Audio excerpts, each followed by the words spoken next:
انما الاعمال بالنیات. عمل انسان که است به نیتش است. حتی میگن انما الاعمال بالنیات ثلث دین است، سیوم حسی دین. دو حسیش یک موضوع ولی نیت درست، اخلاص، نیت درست، این بسیار مهم. برای یک مومن بسیار یک حیاتی است برش، همه منافعش به ارتباط داره. ثلث دین، سیوم حسی دینه. ولی متاسفانه که در این مسلمانای فعلی ما افغانستان اما جا امنیت درست، اخلاص اکثریتش نداره، کم است در بینشان.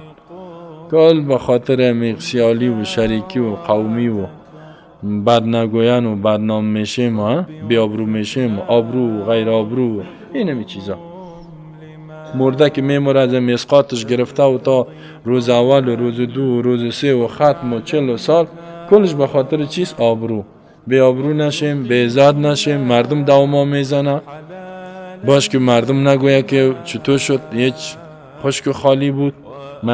مردم ایتو، مردم اوتو، مردم اوتو. اینه به خاطر که مردم ما را خوب بگه، مردم ما را اینه میخلا، برباد شدی. 100 لک مصرف کنیم به خاطر مردم هیچ است و الله جزا میتدد. شرک هم کردی، شرک اصغر، ریا هم کردی، هم پیسیت باطل شد، ابطال کردی کلتا 100 لکتا، و هم پیش الله مجرم میری، گناه هم کردی. حتی داروسی مصرف میکنه، چرا 500 نفری دوتل بگیریم میبینیم مردم ما را بد نگوه، اگر دوتل بگیریم مردم ما را خوب میگه. همین عروسیش هم نه، خویی هم خویی یک صدقه است، یک نوع صدقه است. ولی تو چرا این قسم میکنی؟ اکثریت نان عروسی هم این قسمی است، لله فی الله نیست، به خاطر الله نیست، نه؟ گپ مردم است. اینه کلش برباد شد. بسیار نیت ها را صحیح کنیم. نیت، اخلاص، هدف فقط الله باشه. اگر این کار کردی مردم بیازو تو را میگه، حج میری به خاطر الله برو، باز بیازو مردم تو را حاجی میگه، بخوای نخوایی ها که بگوی نگو حاجی، میگن نه حاجی صاحب، سنگ حاجی صاحب بخیر، حال حاجی صاحب، حالا میرفت میگه. ولی چرا؟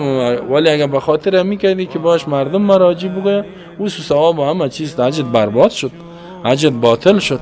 و اونمو حدیث صحیح هم است که بازی تو آدم الله ازم تو بروی کش کنه به طرف جهنم میبر.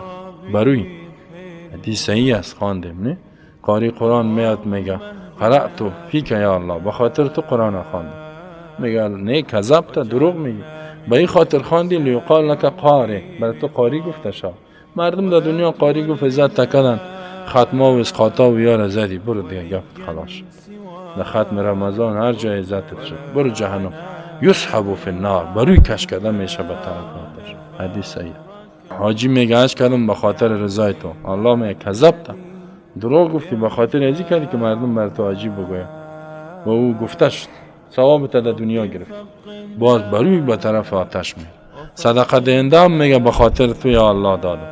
مجاهد میگه به خاطر تو جهاد کردی، میگه دروغ میگی به خاطر قهرمانی جهاد کردی، به خاطر شهرت، به خاطر پول و پیسه او را به دست آوردی. مردم قهرمان گفتد، مردم شجاع گفتد، گپت خلاص شد، پیش ما چیز نداری، برو کشش کن، بروی به طرف آتش میری. چقدر خطرناک.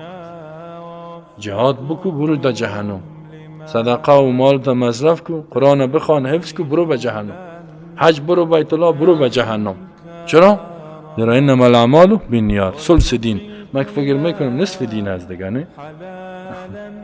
عملت، نیتت صحیح نیست، اخلاص نداری.